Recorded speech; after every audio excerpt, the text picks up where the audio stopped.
Beating the bias built into machines. There is no such thing as a neutral tool. If I want to kill you, a gun is much more useful than a pen. If I want to travel fast, a car is probably better than a tricycle. Certain biases and possibilities are built into all of our tools, and digital technologies are no exception. Take something as simple as email.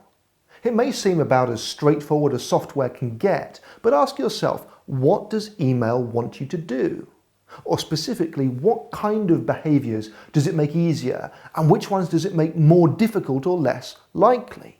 Email is a cost-free and almost instant way to send as many messages as you can manage to type or to copy people into. For most people, it's accessible everywhere, anywhere and always present on the screen of a connected device. And the expected way of dealing with email that isn't just spam is to reply to it as rapidly as possible, thus putting an email right back into the inbox of the original sender together with anybody else you've copied in. In other words, from a certain perspective, we can say that email wants us to send more email. Or rather, email makes it extremely easy to do nothing but send email all day, day and night, filling up everybody else's inboxes while emptying yours simply to prove that you are at work sending email available and so on. Now, email systems and the working habits that have evolved around them are biased in a certain way towards turning everybody's job into ceaseless inbox emptying.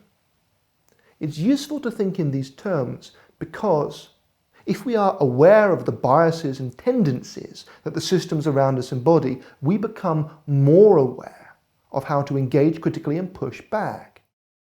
So if you think email's bad, well, don't get me started on social media. Many of the world's smartest minds are working right now to try and get you clicking one more time on a status update, providing one more piece of personal data for aggregation and processing. Your time is literally their money. And unless you're aware of the biases baked into the systems you use every day, you're alarmingly ill-equipped to define or to pursue your own agenda. Consider just one phenomenon described by the writer Eli Pariser under the label filter bubbles. Almost all of the search results, news, updates and recommendations you receive through services like Google and Facebook and so on are selected on the basis of their relevance to your particular history and profile. And this means that updates and information are silently filtered and boosted or demoted depending on your projected interest and reactions, which is extremely handy at times, but it's also an important barrier between you and the world, and one you may not even be aware exists.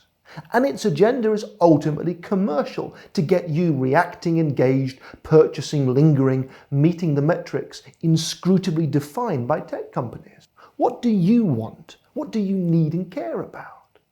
How much time do you even have for asking and exploring questions like this, away from the nudges and enticements perpetually waiting on your always-on screen?